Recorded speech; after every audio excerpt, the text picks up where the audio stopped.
ভালো কোম্পানি পুঁজিবাজারে আনতে চায় Bangladesh securities and exchange commission. তাই সরকারি প্রতিষ্ঠানের মতো প্রাইভেট কোম্পানিও সুযোগ পাবে সরাসরি তালিকাভুক্তির। এ লক্ষ্যে লিস্টিং নীতিমালা সংস্কারের জন্য কমিটি গঠন করা হয়েছে। বিএসইসি জানিয়েছে নানা প্রতিবন্ধকতা চিহ্নিত করবে এই কমিটি। বিশ্লেষকরাও বলছেন সরাসরি তালিকাভুক্তির সুযোগ থাকলে অনেক কোম্পানি বাজারে আসতে পারে, যা ভালো শেয়ারের যোগান বাড়াবে।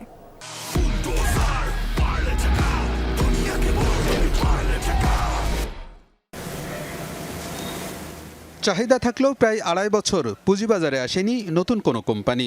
জটিল নিয়ম আর দীর্ঘসূত্রিতার কারণে তালিকাভুক্তিতে আগ্রহী নয় ভালো মানের বেসরকারি খাতের প্রতিষ্ঠান। এতে শেয়ার সংকট রয়েছে পুঁজিবাজারে। এ সুযোগ কাজে লাগিয়ে চলছে কারসাজি। পুঁজি খাটিয়ে ক্ষতিগ্রস্ত হচ্ছেন সাধারণ বিনিয়োগকারীরা। এ অবস্থার পরিবর্তন চাই সিকিউরিটিজ অ্যান্ড এক্সচেঞ্জ কমিশন। ভালো কোম্পানির পুঁজিবাজারে তালিকাভুক্তির পথ সহজ করতে চাই সংস্থাটি। এজন্য সংস্কার করা হচ্ছে লিস্টিং নীতিমালা। নতুন নিয়মে সরকারি প্রতিষ্ঠানের ন্যায় সরাসরি তালিকাভুক্তির সুযোগ পাবে বেসরকারি ও বহুজাতিক কোম্পানি। এই কমিটির কাজ হলো যে ডিরেক্ট লিস্টিং তো নর্মালি এটা লিস্টিং রেগুলেশনের কাজ, তার মানে স্টক এক্সচেঞ্জ এই কাজটা করে। তাহলে লিস্টিং রেগুলেশনে কোন কোন জায়গায় এই সংস্কার করলে এই বড় কোম্পানিগুলোকে, সরকারি মালিকানাধীন কোম্পানিগুলোকে, মাল্টিন্যাশনাল কোম্পানিগুলোকে নিয়ে আসা যায়, সেই লক্ষ্যে কমিটি কাজ করছে।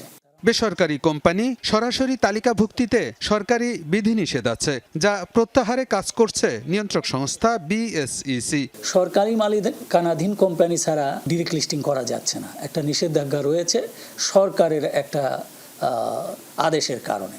সেই বিষয়েও কমিশন সরকারের সাথে প্রয়োজনীয় যেই নির্দেশনা যদি চেঞ্জ করার প্রয়োজন পড়ে সেটা করেও কিন্তু এই যে প্রাইভেট মালিকানাধীন যে কোম্পানি আমরা বলছি, বড় কোম্পানি, মাল্টিন্যাশনাল কোম্পানিগুলো, সেটা নিয়ে আসার জন্য কমিশন উদ্যোগ গ্রহণ করেছে। সংশ্লিষ্টরা বলছেন পুঁজিবাজারে সরাসরি তালিকাভুক্তির উদ্যোগ ইতিবাচক। এতে নতুন কোম্পানি নিয়ে আসার ক্ষেত্রে সময়ক্ষেপণ কমবে, ফলে তালিকাভুক্তিতে অনেকেই আগ্রহী হবে। ভালো শেয়ারের যোগান বাড়ানো গেলে পুঁজিবাজারের অস্থিরতাও কমবে। এটা ভালো উদ্যোগ, সময়টা কম লাগবে এবং যে কোম্পানি সাবস্ক্রিপশন নিতে আসবে বাজার থেকে, সেই কোম্পানি একটা ভালো দাম তার শেয়ারের পেয়ে যাবে, এটা ঠিক।